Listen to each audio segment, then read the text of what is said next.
control the vertical.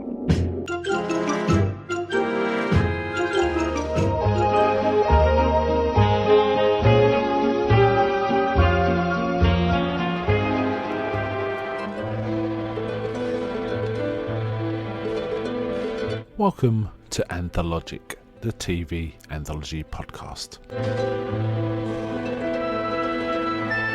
I am your host, Mark. Anthologic is a podcast dedicated to exploring the good, the bad, and the odd of horror, science fiction, and the best of mystery suspense anthology shows and series on TV.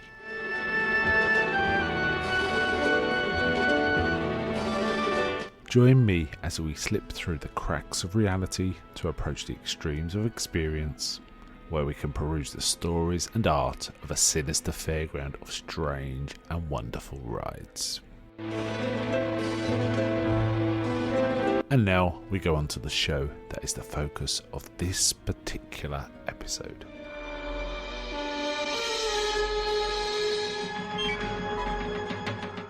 Welcome to this episode of Anthologic. We are host Mark. Today we are talking about the Twilight Zone. We are in season 1, episode 32. The episode is called A Passage for Trumpet. It was written by Rod Serling, directed by Don Medford. First aired on May the 20th, 1960. So it aired almost to the day, really, at the point of recording this, 64 years ago. Jack Klugman is the main character. None of the other actors are particularly recognised from anything. They were perfectly good at, perfectly good in their roles, but Jack Klugman did recognise. He's most famous on TV for being Quincy in, Quincy MD, that kind of cool detective show about a medical examiner, does the postmortems, that kind of thing. Quite a good show. I remember 1 or 2 episodes. I haven't seen it in a long time, but I do remember a few episodes, and I thought it was always pretty entertaining. Jack Klugman really held it together as well. So it gives a very solid turn here. This is, as I say, written by Rod Serling. It's very Rod Serling. The credits have changed slightly in this one. They're slightly shorter and there's slightly different graphics, but it's not a big deal. I think it was just done to be a bit shorter to get on with the story, without drawing it out too much. So in this one, Jack Klugman, who plays Joey Crown, is a trumpet player in New York. He kind of has lost everything, it sounds like. He tries to get a job at a club, but we find out he's an alcoholic and clearly unreliable, and the club owner just can't give him a job. But the club owner does like him and talks about the old days when he used to play the trumpet. Nothing could beat him, how good he is. And indeed, we do hear him play the trumpet, and he is very good. Whoever's doing the trumpet work in this is excellent. In fact, it does say here, it's someone called Ewan Razy, who's a studio trumpeter. Really nice trumpeting.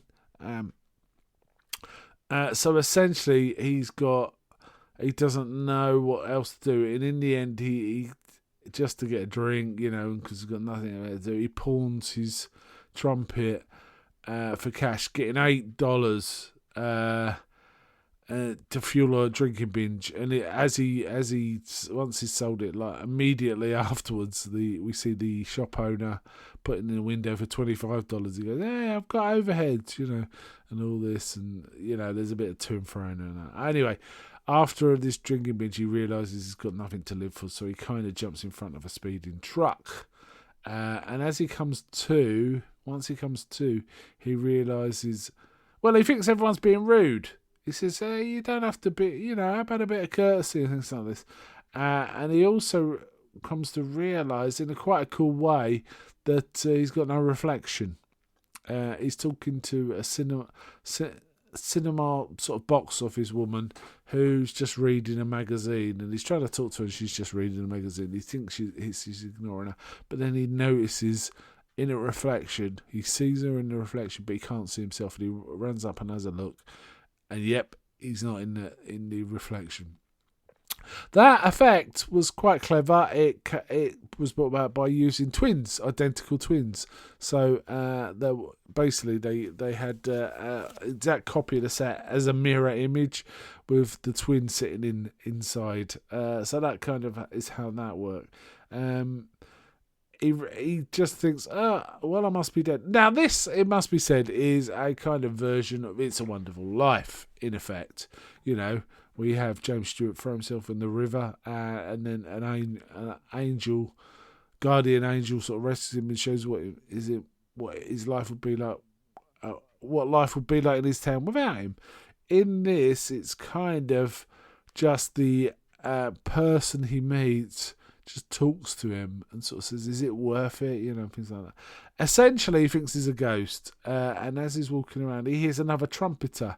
And he goes and starts talking to him. And the trumpeter's very philosophical. So you could be dead if you want. But he's seen all these other people. He says, what's happening? Am I a ghost and then alive? He goes, and this other guy is sort of, no, they're the dead people. You're not quite there yet. You're in a limbo state kind of thing. Now he gives him a choice. He says, you can return to the living. You just got to roll with the punches. You take what you get and you live with it. And Joey's like, yeah, I think I want to do that. And then he turns around and asks for the man's name. And he says, my name's Gabe. It's short for Gabriel. So this is clearly Angel Gabriel, trumpet, and it's an angel and so on. There's some really nice shots in this. There's various ones. I've already mentioned the identical thing. There's quite a cool shot when Gabriel is walking away and he turns around and talks to him. And he's walking under these hanging lights. And as he stops for the last time, he's under the last hanging light in the row, and it kind of looks like there's a halo or a glowing effect around his head. It's kind of nicely done. And he decides to go back. And then he wakes up. The truck driver sort of says, are you okay, buddy? I've never had an accident before. And the truck driver offers to give him some money and says, look, my driving record's on the line. How about you not say anything? And he accepts. With that money, he goes back and buys his trumpet back. And he goes back to his apartment. He's happy to be alive. But then he meets a lady on the roof. She calls herself Nan, and mentions she's new to the city. And she kind of seems interested in him, and he offers to show her around the town. He goes, not a great town, but, there's some interesting sights and all this kind of stuff. Yeah. So he's got a new zest for life. He's obviously trying to get off the wagon, and he with this love interest, there's like every chance all his prospects are good. He is an excellent trumpet player. He's portrayed as an excellent trumpet player, so I don't see why not. If he was to become reliable again, then that would work. But yeah, sort of sad, downbeat tale with a happy ending. As I say, a kind of version of It's a Wonderful Life, really. That's what was going on here. It makes a change, because often we see in characters like this, it's usually a devilish kind of character that's interacting with him, and he's trying to, it's ultimately a big trick. This isn't the case. This was a straightforward, genuine, in many ways not particularly exciting Twilight Zone, but Jack Klugman's acting is really good.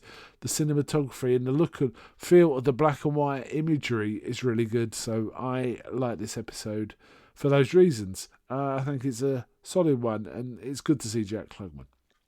Okay, I'm going to wind it up there, but before I go, may I ask, is anybody out there?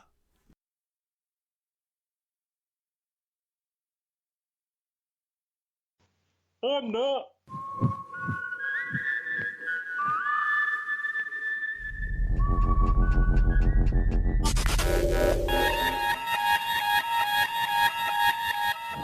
We now return control of your television set to you until next week at this same time, when the control voice will take you to